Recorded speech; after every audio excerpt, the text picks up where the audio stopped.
सांसद महोदय जरा बताएं, ये विपक्ष कह रहा है कि आप लोग देश में आग लगा रहे हैं, देश को बांट रहे हैं, हिंदू मुसलमान कर रहे हैं। बात तो सही है। पत्थरबाजी आपके राज्यों में हो रही है, आप हिंसा को रोक नहीं पाते हैं, फिर मुस्लिमों को टारगेट करते हैं। जवाब दीजिए। देखिए, हम हिंदू मुसलमान कर रहे हैं। ये जो बोल रहे थे जनाब ओवैसी साहब, ये जाके सबसे पहले क्या बोले थे यूपी में? आपने जनाब गिरिराज सिंह को सुना कि नहीं? हम बता रहे हैं, उन्होंने क्या बोला था। इनकी पार्टी का नाम है मजलिसे इत्तिहादुल मुसलमीन। अच्छा, यानी मुसलमानों की एकता के लिए समर्पित पार्टी, और वह सेकुलरिज्म के लिए समर्पित है। यदि देश का प्रधानमंत्री कहता था मुस्लिम should have first right over the national resources of India, वो सेकुलरिज्म को समर्पित है। यदि जिस जमाने में कश्मीर में मस्जिदों से भीड़ निकलती थी, अभी हमारे दौर की बात है 2019 से पहले, जुमे की नमाज के बाद, और जाके किसी भी इंस्पेक्टर अयूब पंडित जैसे व्यक्ति को कत्ल कर देती थी, वो सेकुलरिज्म का सुंदर संगीत था। अब दक्षिण का बताता हूं, तमिलनाडु जिले का, तमिलनाडु स्टेट का पेरम्बूर जिला, उसमें कोलतार गांव 70% आबादी मुस्लिमों की हो गई, तो उन्होंने कहा मंदिर में पूजा बंद कर दीजिए, घंटा बंद कर दीजिए, हमारी धार्मिक भावना आहत होती है। कुछ ज्यादा नहीं हो गया, मतलब कुछ भी। कोई सेकुलरिज्म का सूरमा उत्तर से दक्षिण तक बोला हो तो बोलिए, बल्कि तमिलनाडु सरकार ने मान लिया। फिर मद्रास हाई कोर्ट बीच में आया, उसने कहा यह कोई आधार नहीं बनता कि 70% हो गए इसलिए। अब ये बताइए, ये आग दिखाई नहीं पड़ती थी, और जब आग इस सीमा तक हो, जो बात मैं बोल रहा हूं पहले भी बोल चुका हूं, 2014 से पहले भारत आंशिक रूप से मुस्लिम राष्ट्र था। वाह, क्या एक्टिंग कर रहा है। चूंकि अगर ऐसा नहीं है तो मैं चैलेंज करके पूछ रहा हूं, एक नॉन मुस्लिम स्टेट बताइए जहां शरिया के प्रावधान को कॉन्स्टिट्यूशनल सैंक्टिटी प्राप्त हो। जो शाहबानो केस में अगर शरिया के खिलाफ गया सुप्रीम कोर्ट, तो संविधान में संशोधन करके पलट दिया गया। हलाला हो, महरम हो, ट्रिपल तलाक हो, ये सब के सब संवैधानिक दर्जा प्राप्त थे। अगर किसी को आपत्ति, को सेक्युलर देश बता दीजिए जिसमें ये सब चीजों को संवैधानिक दर्जा प्राप्त। अब बताइए आग कहां पे थी? लेकिन ये जो गिरिराज जी कह रहे थे उस पर आपने कुछ नहीं कहा। अगर अल्लाह को स्पीकर की जरूरत नहीं है तो हनुमान जी को चालीसा सुनने के लिए स्पीकर की जरूरत है। आप एक बार देखिए, सही पकड़े हैं। देखिए, अब आप जैसे हनुमान चालीसा में कहते हैं जय हनुमान ज्ञान गुण सागर, हनुमान जी की स्तुति करते हैं। अब हमारे मन की बात है, अजान में क्या कहते हैं? अजान में क्या कहते हैं? अशहदु इलाहुल्लाह, अल्लाह के अलावा कोई इबादत के लायक नहीं है। अशहदु मोहम्मद रसूलुल्लाह का अर्थ यह हुआ कि रसूल के अलावा, मोहम्मद साहब के अलावा कोई पैगंबर नहीं है। तो जैनों के 24 तीर्थंकरों का अपमान, सिखों के 10 गुरुओं का अपमान, हिंदुओं के 10 अवतारों का अपमान आपके मन में है। घर में आपको प्रॉब्लम अजान से है, लाउड स्पीकर से नहीं है। मतलब अजान से प्रॉब्लम, मैं बता रहा हूं।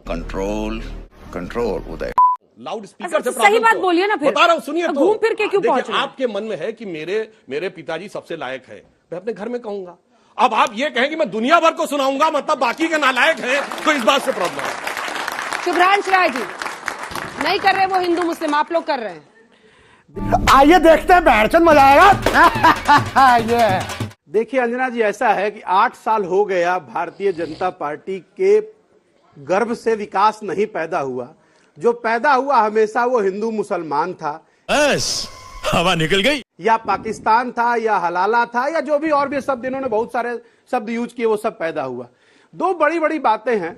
मैं क्लास 3 में रहा होगा गांव के स्कूल में, तो मैंने कबीरदास की कुछ 1-2 लाइन मुझे याद है कि काकड़ पाथर जोड़ के मस्जिद दियो बनाए, ताचड़ मुल्ला बाग देत क्या बहरा हुआ खुदा। ये उस समय हमने पढ़ा था, अभी तक याद है। सेम सिचुएशन आज इन्होंने पैदा कर दिया पूरे देश में। एक मिनट, बाप रे, ये तो धोती खोल रहा है। एक मिनट मैं बोल लूं सर प्लीज। कबीरदास जी आज होते तो फतवा जारी हो जाता। सर प्लीज, अब देखिए पंडित जी, मुझे मालूम है कि आप ज्योतिष हैं, आपको अगले 1 घंटे बाद क्या होना है वो जानकारी है, लेकिन कम से कम थोड़ा तो धैर्य रखिए प्लीज, सम्मान है। अब दूसरी सबसे बड़ी बात यह है, ऐसा हमने सुना था। आज अंजना जी सबसे बड़ी दिक्कत जानती है क्या है? अगर उत्तर प्रदेश और बिहार के गांव में 24 घंटे का अखंड रामायण होता है ना, तो रात को कोई रामायण पढ़ने वाला मौजूद नहीं है। और आज ये कह रहे हैं कि उस लाउड स्पीकर को आप लगाइए, करिए ना भाई। अगर हिम्मत है तो पढ़कर सुनाइए, कर सुनाइए, अपनी जिंदगी में इंप्लीमेंट करके दिखाइए। आप तो बहुत बार बनारस गई हैं, बनारस का संकट मोचन मंदिर। Sir please mister Bansal please please mister Bansal सब अपनी अपनी बारी से। आप करिए, पढ़िए, अब बचाइए। लेकिन सवाल ये पैदा होता है कि कल परसों से टीवी पे दिख रहा है, मोबाइल पे दिख रहा है, बहुत सारे लोग गले में लपेट के कुछ आ गए, पढ़ रहे हैं, इनको पढ़ना ही नहीं आ रहा। 4 बार बोल रहे हैं पढ़ने निकले वाले छात्रों को राजनीति से दूर रहना चाहिए। कि हनुमान चालीसा पढ़ रहे हैं कि सुंदरकांड का पाठ पढ़ रहे हैं। अरे धर्म की ऐसी हानि मत करिए। एक बात। दूसरी, आपने बिल्कुल सही कहा सर, 8 साल हो गए, अब क्या आपको 80 साल चाहिए 1947 में ले जाने के लिए?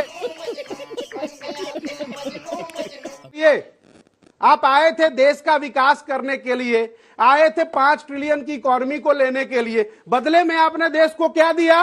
100 रुपए लीटर से ऊपर का डीजल, 100 रुपए लीटर से ऊपर का पेट्रोल, 1000 रुपए ऊपर से लीटर का सिलेंडर। और उससे बड़ी बात, बुजुर्गों की दवाई महंगी कर दी। और दिल्ली जैसे शहर में शिक्षा तो महंगी हुई, साथ में किताबें महंगी कर दी। सही पकड़े हैं। जब महंगाई पे आपसे बात की जाती है, आप लेकर हलाला हिंदू मुसलमान पाकिस्तान चलने लगते हैं। अरे भैया, कुछ पढ़े लिखे भी लोग आपकी पार्टी में है।